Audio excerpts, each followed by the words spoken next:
Hello, everybody. I'm Larry Ridley. You're tuned into the NFL on EA Sports.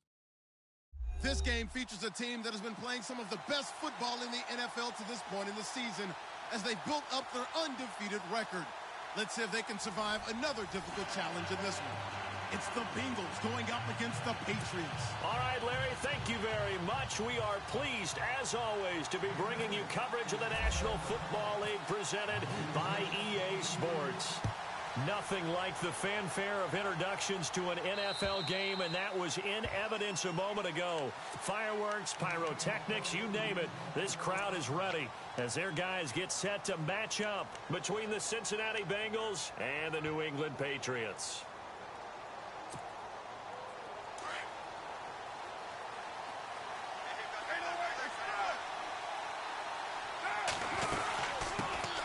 The former second-round pick, this is Joe Mixon, and he is swallowed up right at the line of scrimmage. Call it no gain on the play, and it'll be second down. So nothing there. I don't know that that's all in the back, though. You got to look at blocking there, don't you? I would agree with that totally. At some point, they have to win at the point of attack. Instead, it was the defense getting it done again and holding them to no gain. This is caught by Antonio Brown. 23 yards on the play. A good grab there by the former Central Michigan man, Antonio Brown. And he ate up some real estate on the catch, too, didn't he? I think the most impressive part of it, though, if there's a chance for him to get the football, even though he was covered well, he somehow finds a way to get it. They'll run it now out of the gun.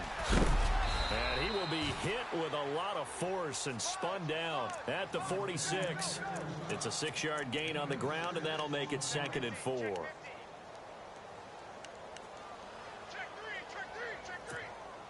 So the offense readies for a second and 4.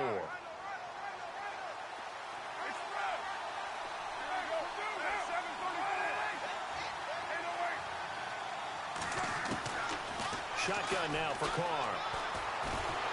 Pressure, and he's going to be taken down. They sack him back right around the 44. He probably feels like he cannot get a break. He was sacked 7 times last week. And here we go again in the first quarter. And we always talk about the internal clock of a quarterback in the pocket and how he has to have a real keen sense of it in order to get rid of the football.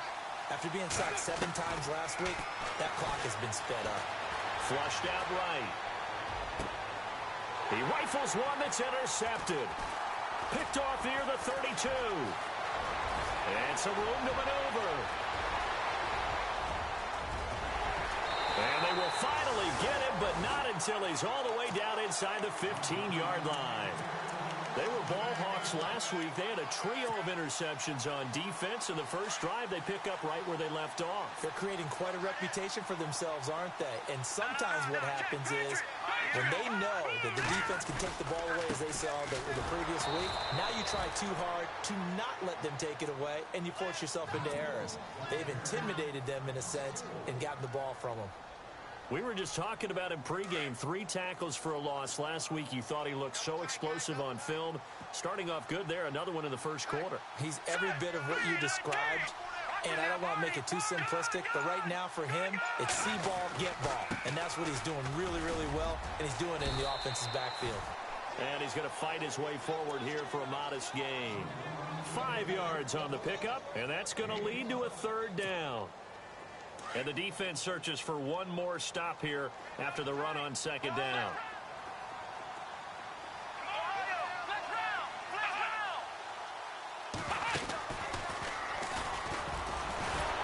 And the reinforcements come in as they're going to stop him behind the line. They lost 2, and it brings up 4th. But when it comes to the running game, the New England Patriots, they're one of the few teams in the NFL that I don't think care much about balancing things out. Last year, to your point, 5th. Oh, they flip it to the kicker. He looks like he's going to throw it. They pass up the 3, fake it. It doesn't work. Oftentimes with these gadget plays, these fakes, we focus on the offense and say, hey, they practiced this week. They were ready. But the defense has practiced these situations too. And just look at it this way. The 2 owners sitting up in their boxes, one is saying, boy, is my team well prepared? And the other one's like, I got to talk to my coaches. What were they thinking? Throwing middle, and it's complete. And he gets this one just shy of the 40. They'll mark him down at the 39. A Bengal first down on the 16-yard pickup there.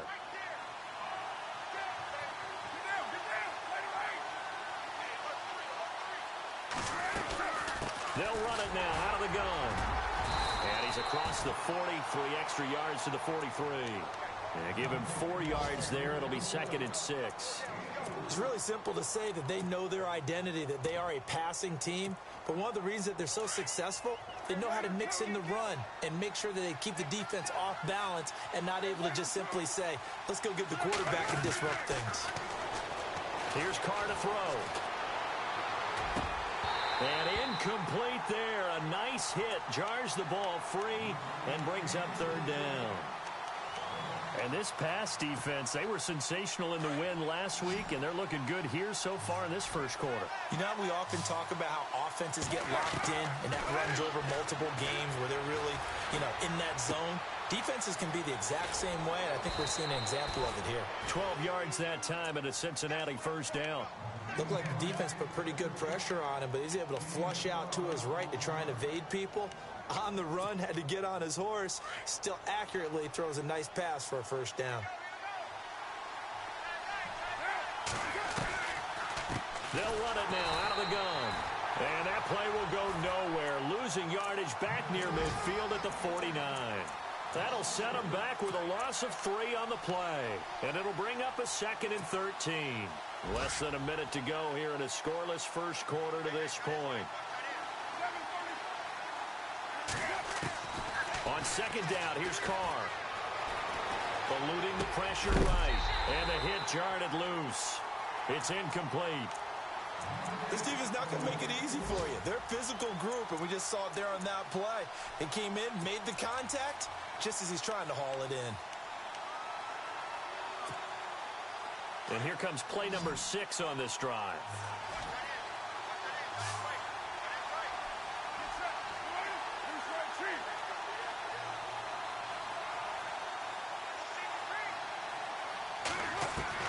On 3rd and long, it's Carr. Got a man, it's Ross, complete. And they're able to get this one down to the 25. A pickup of 24 on the 3rd down conversion.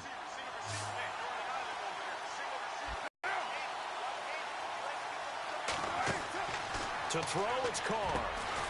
Throwing right, and that's complete. And down inside the 15 he goes. Alongside Charles Davis, Brandon Gaudin, and it's the Bengals with a football to begin quarter number 2. And they're on the move here. They've got it 1st and 10. In the red zone this time.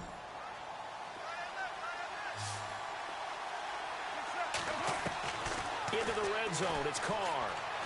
Flush to his right, and he slides to avoid the hit. Nice work to get 7 out of that, and it's 2nd down. Partner, he was going through his progressions. Not there, not there. After about the 3rd one, he decided he better pull it down and run for it. And he slides down and avoids the hit for good measure. Carr gonna throw. Forced out to his left.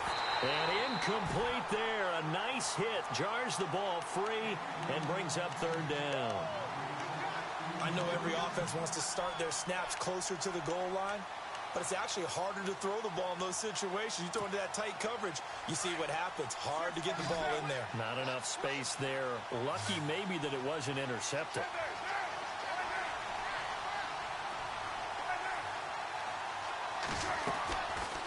They'll run it now out of the gun. And he'll be taken down, but he does have 1st down yardage. The gain of 5 that time gives him the conversion and makes it 1st and goal. I can't say that I was really in love with the play call there. A draw in that situation, I know it's a risk-reward call. If it works, he walks in. But otherwise, you're bringing up a really tough 4th down situation. And a big collision there as he winds up flat on his back, right at the line of scrimmage.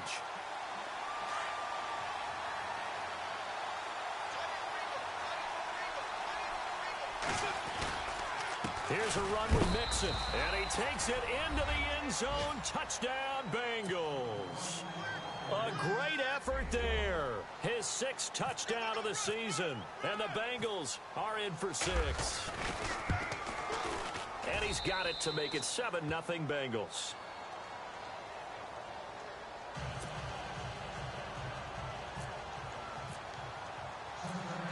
Now McManus on to kick this one off.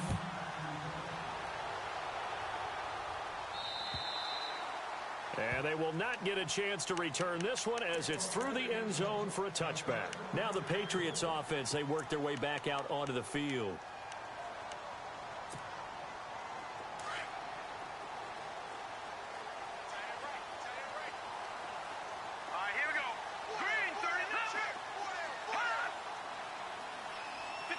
In motion, Patterson. They go with Howard to begin the drive. Trying to get out wide, but he's going to be tackled right near the line of scrimmage. No gain on the play. It'll be 2nd down.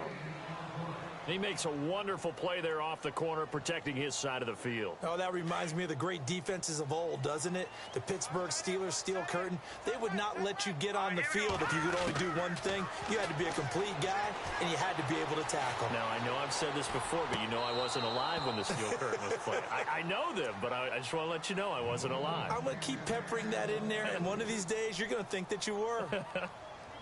Oh, he caught it. Just couldn't get the feet down. Couldn't get that toe tap sequence, right? I was ready to call him tippy toes if that one was completed. On 3rd down, this is Howard. Pushes him over. And he's got the first before he's brought down at the 39-yard line. 14 yards is the pickup there and a New England 1st down. So that's what that elbow in my ribs was all about. You thought they were going to throw the ball as well. Absolutely. I think everybody thought they were throwing the football, caught him off guard. Yeah, I'm telling you, when you have the courage to make that type of a play call, a lot of times you actually get rewarded. And able to get a couple as he's across the 40 to the 41. Well, he hasn't made much of an impact in the running game thus far, and after that last run, not much is going to change in that area. He hasn't been able to get anything going, and really the offensive line not helping him much. And they'll send the slot in motion left. This is Howard on 2nd down. And the play goes nowhere. Losing yardage back near the 40 at the 39. It's a loss of 2, now 3rd down. One of the things that really impressed me about Joey Bosa is that he doesn't sacrifice the run game trying to get sacks. This guy really knows how to hold the point of attack, great leverage, and then goes and sheds people and makes plays. And at 6'5", 270, just a monster. Absolute monster with a really high motor. And that is incomplete. Well, no second guessing the call here. It was 3rd and long, so throwing the football was probably the smart play to try and pick it up.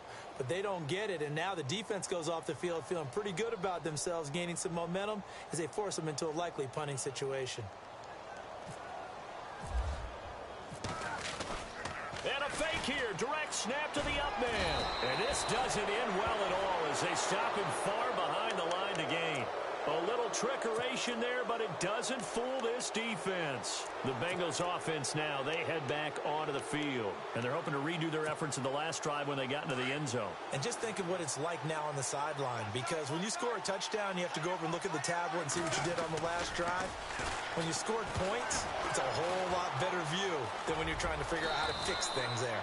The improv on the scramble there gets him 6, and it'll be 2nd down. Now, that was not a bad scramble there on 1st down. He didn't force it, nor did he throw it away. He was able to take off, and now he made it a very manageable 2nd and short. They'll run here with Mixon. And an alley to run.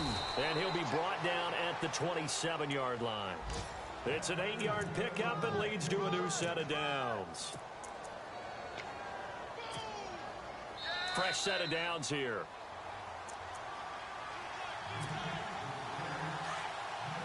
And the D looking like they may blitz.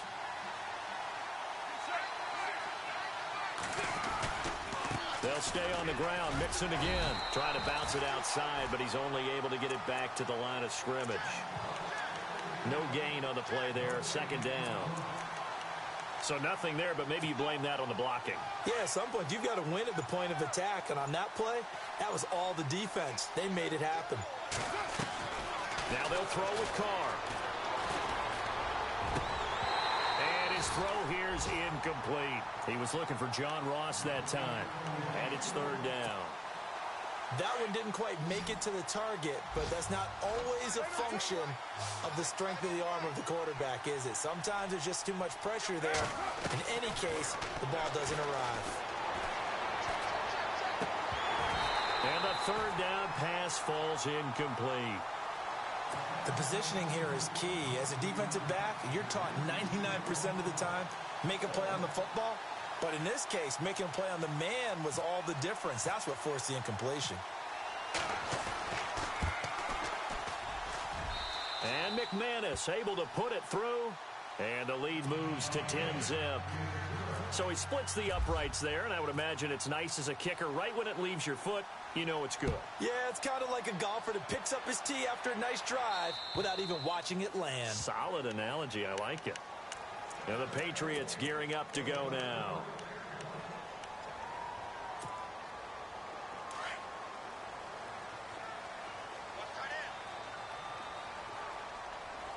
And the D-line pinching together must be expecting the run.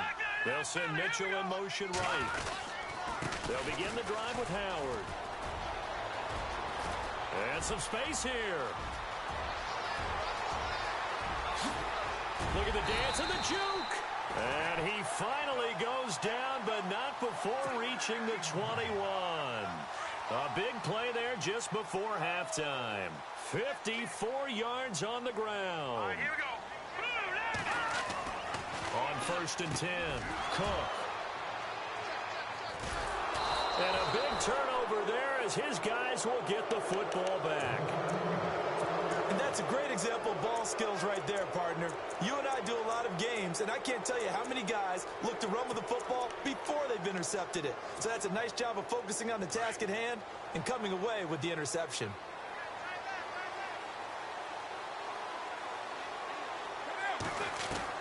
Now after the INT, it's Carr. He couldn't quite hold it. Got hit. Ball pops out. Incomplete. He kind of forced that one there, didn't he? It's almost like he predetermined where he was going to go with the football. Yeah, he wasn't really going through progressions. He wanted to go to his top guy. You do that against this defense, they'll make you pay, won't they? Yeah, they certainly will. They react very quickly to the thrown football. They'll run it now out of the gun. And he'll get this one across the 20, but only up to about the 21. Just a couple there on the second down run. Now they're staring at a 3rd and 8 situation. I do know from experience that when you slow down someone's running game, you're now doing the dictating on defense. And guess what? Now you're getting ready to tee off on their quarterback because they have to throw it all the time. But you still have to be alert for the draws and other plays of that nature to make sure you don't get hurt. And that's incomplete. Clock stops with 10 seconds left. One of the toughest things about playing defensive back is pattern reading, trying to figure out what they're doing. And on that one, they had the fly, just sending a guy downfield with the in route accompanying it, what people call a dagger route, trying to hit the guy underneath after the clear out. In this case, though, they're not able to get it done.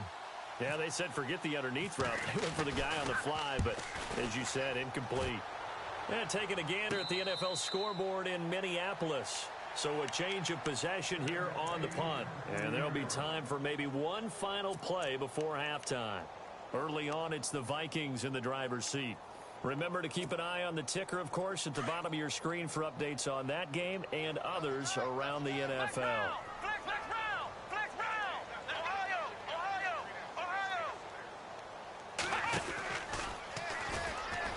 And an alley to run. And now nothing but green ahead of him. The 20. And he's in for the touchdown on the final play of the first half. The prayer is answered. How did they get that done? The way this one was going, you just got the sense they needed something before half. They've at least got something on the board now. Still trailing, but a good sign. That takes me back to our preseason tour of NFL camps. You remember we talked